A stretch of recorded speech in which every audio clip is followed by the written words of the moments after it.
today's really exciting announcement for the Hobart Chargers, continuing to build momentum for our opening game on March 25th.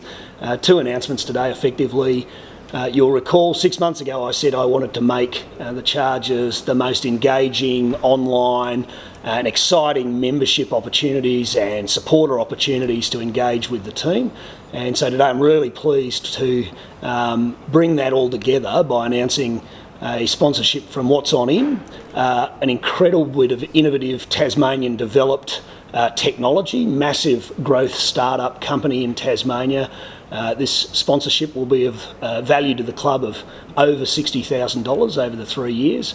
We'll bring together our web delivery, our social media delivery, and through the app, the What's On In app, some really innovative, and in fact I'd say the most innovative digital engagement with a basketball team anywhere in Australia, and that includes the NBL clubs. It's going to be a way of us pushing lots of interesting support, offers, content and so on to supporters. And more to the point, it's going to take a Tasmanian technology, I think, to the rest of Australia, and you'll see many other sporting clubs around Australia take this technology up. So that's the first announcement. We're really thrilled to be working with Darren Alexander and his team, great well-known Tasmanian tech company, very successful company.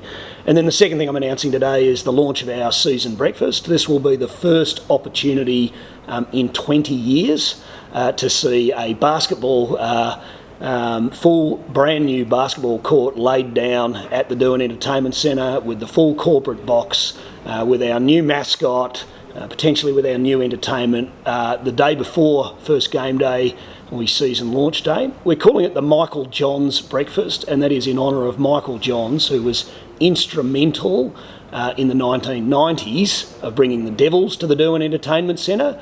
And we know that everywhere I go in Tasmania at the moment, people are stopping me in the street to say we can't wait to see top flight basketball back at a purpose-built basketball stadium, and this will be the first time. There's also signals for the club though that part of what we're going to do this year is we're going to really honour the past of the club. We're going to retire some singlets numbers. We're going to pay some special attention to some of the club greats and give them the due recognition that they deserve.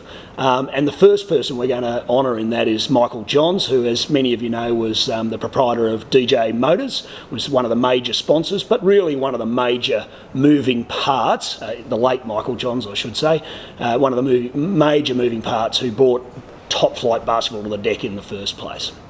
So I don't know if Darren wants to say what I'm most excited about with the app that where you'll be able to buy tickets through, we'll be able to promote events through, and we'll be able to engage many of our supporters and sponsors through as well.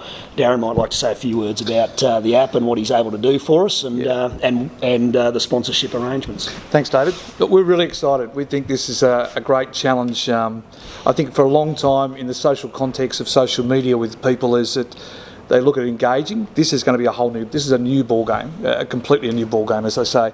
What we're going to do is actually put the fan back into basketball. So each of these supporters will be able to download the app. They'll tell us that they're a Chargers supporter. We'll then have direct content that will be pushed out to them. So we're talking about doing interviews, live streaming, talking about having the basketball guys in the community. We'll be able to engage with them inside the locker room, interviews, all of that sort of stuff. So it's really going to be 100% connected with these people. We're also talking about creating a new sponsorship arrangement with all the sponsors of the Chargers, where we'll be able to deliver discounts and coupons directly to those customers in their hands of the fans. So they're really going to be able to engage with it in the first time. And while a lot of people use Facebook and Twitter and Instagram to sort of engage that, this is a whole new level, because this is going to be directly to that customer. That fan is going to be that one-on-one personal they're going to feel. So we're really excited about it, David. I think it's great to be doing it. I'm an old basketball fan from way back, and I think to be out the deck is really exciting, and that's why we were really keen to jump on board. And what we see is a great opportunity, not only for the fan, but also for all the people that want to go and watch the game. That $60,000 figure, is that the cost in developing the... No. Was that just Look, essentially that's the value to the club when you're talking about what they're doing for us is redeveloping a full website, going to build a lot of social media strategy with us, provision of the app itself and all of the sort of promotional work that will go along with that. Over the 3 years, we value that at over $60,000 worth of sponsorship. Yeah.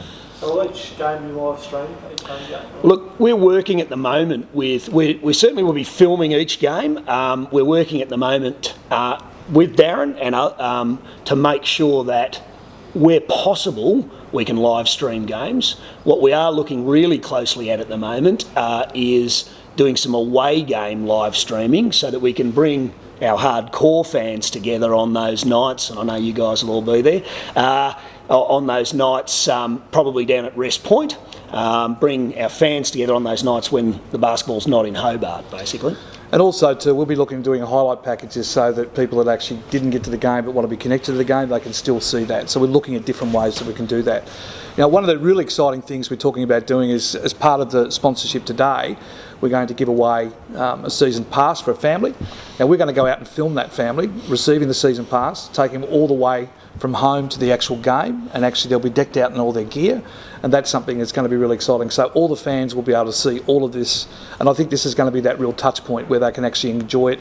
Remember, the idea is just basically having the app, you know, the Rhinos are here, we're looking at it, and they'll be able to touch it, they'll go straight in, it'll open up their content directly, they can buy tickets and they'll be able to see all the season games, and then they'll be able to work out what they want to see, and as well as we're looking at doing other content down the track. What we want to do is just take it one step at a time and start building the gauging. But we've already now, this app we developed about 7 months ago.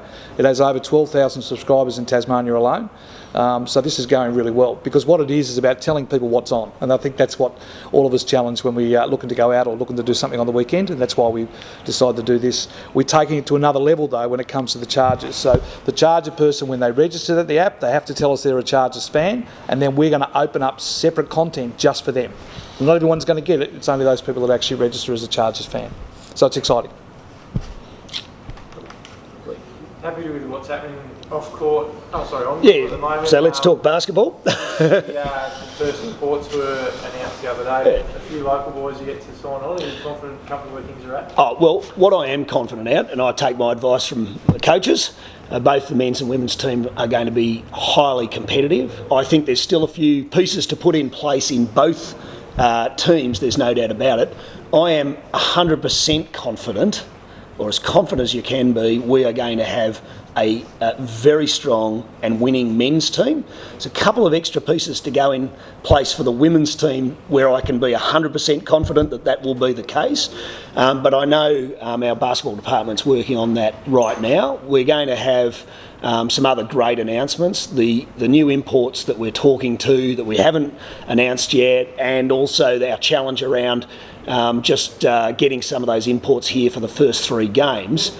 We're going to fill that gap with what I think, and we're going to save this announcement to closer to game night, but what I think is going to be a blockbuster announcement, and people are going to want to come and see top quality MVP, NBL player level players playing for the Chargers in those first few weeks.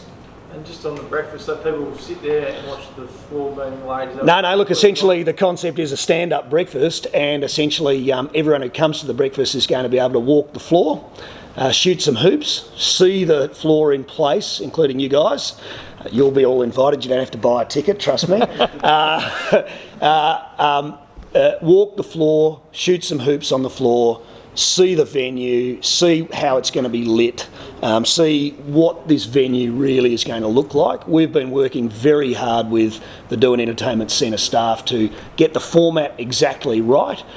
Tickets will go on sale hopefully next week, but we're just making sure we dot every I, cross every T. When tickets go on sale, it will be the lower ring of the deck. About 1,500 tickets will go on sale first, and it'll be first come, first served. And when we've sold those 1,500 tickets, we'll be opening up other sections in the upper section of the deck.